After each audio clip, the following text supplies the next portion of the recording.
السلام علیکم ورحمۃ اللہ وبرکاتہ۔ جماعت ہشتم کی طالبات، امید یہ ہے کہ آپ سب خیریت سے ہوں گی۔ آج میں آپ کے سامنے حاضر ہوئی ہوں سبق کے ساتھ فعل نہیں۔ آپ کو یاد ہوگا کہ ہم جماعت ہفتم کے اسباق کا مراجعہ، اعادہ، اجرا کر رہے ہیں اور اسی میں سے آج ہم فعل نہیں کا اجرا کریں گے۔ فعل نہیں کو دوبارہ سے دہرائیں گے اور اس سے متعلق جو ضروری باتیں ہیں وہ پڑھیں گے۔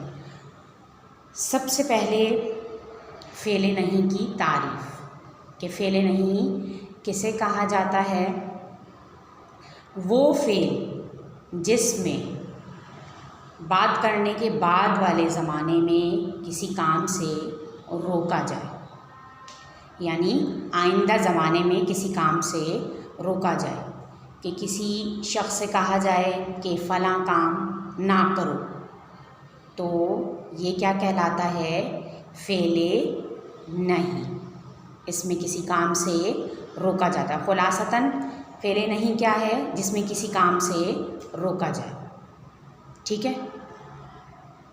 پھر فعل نہیں بنانے کا طریقہ، یہ بات آپ کو معلوم ہے۔ اس سے پہلے سبق میں ہم نے فعل امر بنانے کا طریقہ پڑھا اور اس میں یہ بات ہم نے پڑھ لی تھی کہ ہم جب کسی کام کا حکم دیتے ہیں یعنی فعل امر، تو کسی حاضر کو دیتے ہیں وہ حکم۔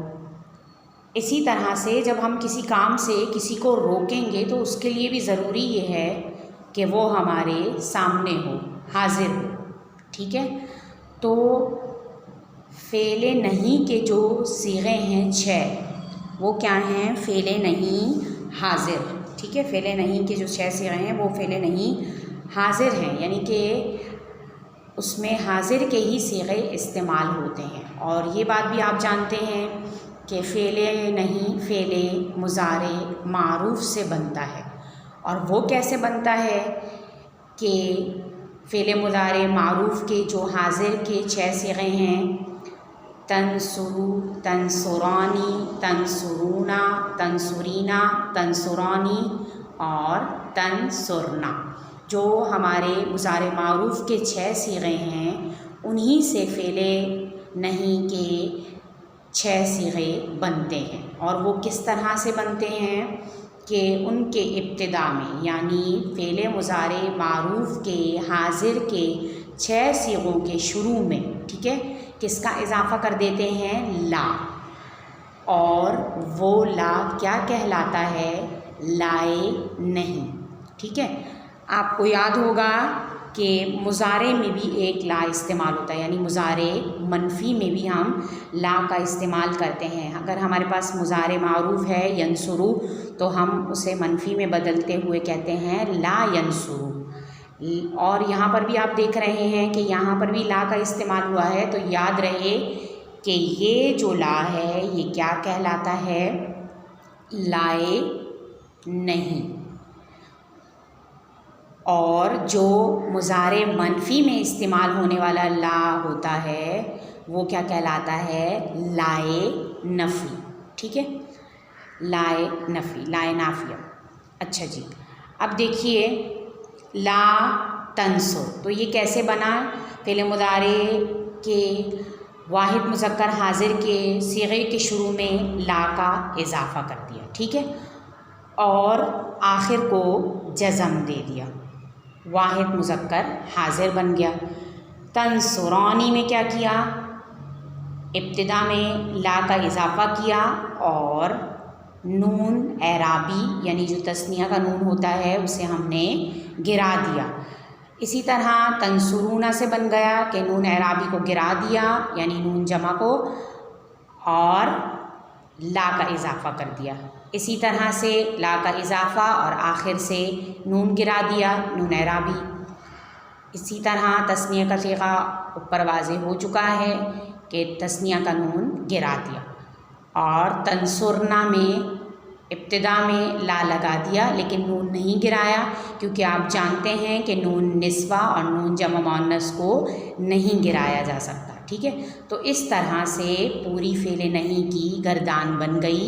لا تنصر، لا تنصرا، لا تنصرو، لا تنصری، لا تنصرا اور لا تنصرن. ٹھیک ہے. اس کے بعد ہم آتے ہیں صیغوں کی پہچان. ہم تواتر سے پیچھے ترتیب سے مضارع، ماضی اور امر صیغوں کی پہچان سیکھتے آ رہے ہیں، اور آج ہم فعل نہیں کے صیغوں کی پہچان سیکھیں گے. اور فعل نہیں میں صیغوں کی علامات کیا ہیں؟ سب سے بڑی علامت فعل نہیں کی کیا ہے کہ لائے نہیں، جو کہ اس بات کی دلیل ہے کہ یہ فعل نہیں ہے. ٹھیک ہے. اور پھر آپ کے ذہن میں یہاں ایک سوال آ سکتا ہے کہ ہمیں یہ کیسے پتہ چلے گا کہ یہ مضارع منفی ہے یا پھر یہ نہیں ہے؟ تو آپ کو معلوم ہے کہ مضارع منفی جب داخل ہوتا ہے فعل مضارع پر تو نہ ہی اس کے آخر کو جزم دیتا ہے اور نہ ہی اس کے آخر کے جو نون ہوتے ہیں ان کو گراتا ہے. لیکن جو لائے نہیں ہوتا ہے جب وہ فعل مضارع پر داخل ہوتا ہے تو اس کے آخر کو جزم دے دیتا ہے، اور جو نون اعرابی والے صیغے ہوتے ہیں ان کے نون اعرابی کو گرا دیتا ہے. تو فعل نہیں کے صیغوں کی سب سے تمام صیغوں میں جو علامت موجود ہوتی ہے وہ تو کیا ہو گئی؟ لا. ٹھیک ہے. لائے نہیں. اور ہر صیغے کی اپنی مخصوص علامت وہ کیا ہے کہ جو واحد کا صیغہ ہوگا وہ آخر اس کا کیا ہوگا؟ مجزوم، یعنی جزم ہوگا، اس پر ساکن ہوگا، جو آپ دیکھ سکتے ہیں را پر ساکن ہے. اسی طرح تثنیہ کا صیغہ اس میں کیا ہوگا؟ الف.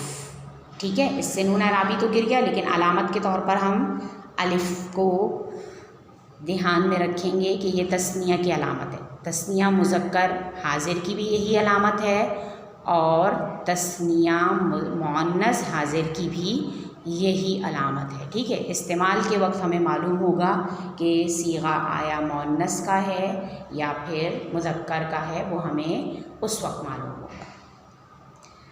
جمع مذکر غائب کی مخصوص علامت کیا ہے؟ واو الف. ٹھیک ہے. ماضی میں بھی یہ استعمال ہوتی ہے علامت واو الف، لیکن ماضی کے شروع میں آپ کو لائے نہیں ملتا. لا تنصری آخر میں یا بطور علامت ہے صیغے کی، یعنی واحد مؤنث حاضر کی علامت. تثنیہ اوپر ہو چکی تثنیہ کی علامت، اور جمع مؤنث حاضر کی علامت کیا ہے؟ نون مفتوح. ٹھیک ہے.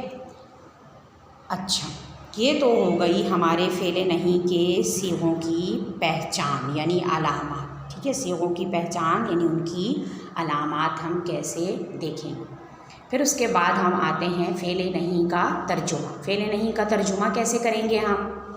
آپ کو معلوم ہے کہ فعل نہیں کسے کہتے ہیں کہ بات کرنے کے بعد کے زمانے میں کسی کام سے روکا جائے تو اس کو کیا کہتے ہیں؟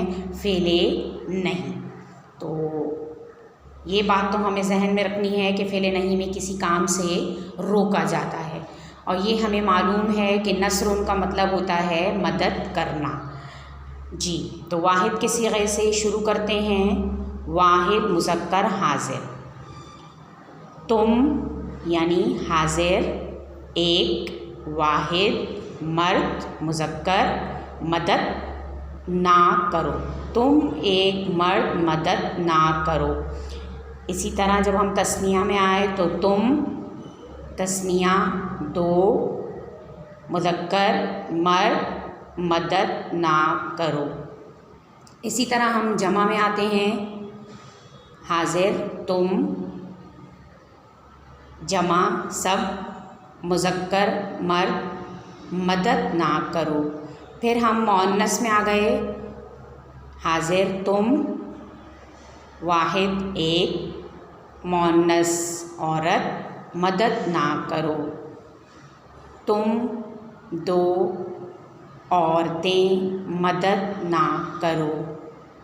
تم سب عورتیں مدد نہ کرو. ٹھیک ہے. یہ ہمارے فعل نہیں کی تکمیل. ٹھیک ہے. خلاصتاً میں پھر سے بیان کر دیتی ہوں کہ ہم نے آج کے سبق میں فعل نہیں کی تعریف، جو کہ ہمیں پہلے سے معلوم ہی ہے، اور فعل نہیں کے بنانے کا طریقہ دہرایا. فعل نہیں کے صیغوں کی خاص علامات سیکھیں جن کی مدد سے ہم انہیں پہچان سکیں گے اور فعل نہیں کا ترجمہ سیکھیں. ٹھیک ہے. اچھا جی، اب اس کی مشق کے لیے آپ کو PDF کی صورت میں کام بھیج دیا جائے گا، جیسے کہ آپ کو فعل امر کے حوالے سے بھیجا گیا تھا، اور اس میں بھی آپ کو کیا کرنا ہوگا کہ آپ کو مضارع کے چند صیغے بھیجے جائیں گے جس سے آپ نے نہیں بنانا ہوگا، اور اسی طرح دوسری تدریب میں آپ کو فعل نہیں کے ہی چند صیغے دیے جائیں گے، اور آپ ان کو ان کی علامات سے پہچان کر اور ان کے آگے ان کا صیغہ لکھیں گے، یعنی واحد مذکر غائب، وہ واحد مذکر حاضر یا تثنیہ وغیرہ، اور اسی کے ساتھ ساتھ اس کے مصدر سے متعلق اس کا ترجمہ بھی کریں گے. ٹھیک ہے. اسی کے ساتھ ہی ہمارے درس کی تکمیل ہوئی. انشاءاللہ اگلے سبق کے ساتھ حاضر ہوں گے. اگلے سبق تک کے لیے اجازت دیجیے. السلام علیکم ورحمۃ اللہ وبرکاتہ.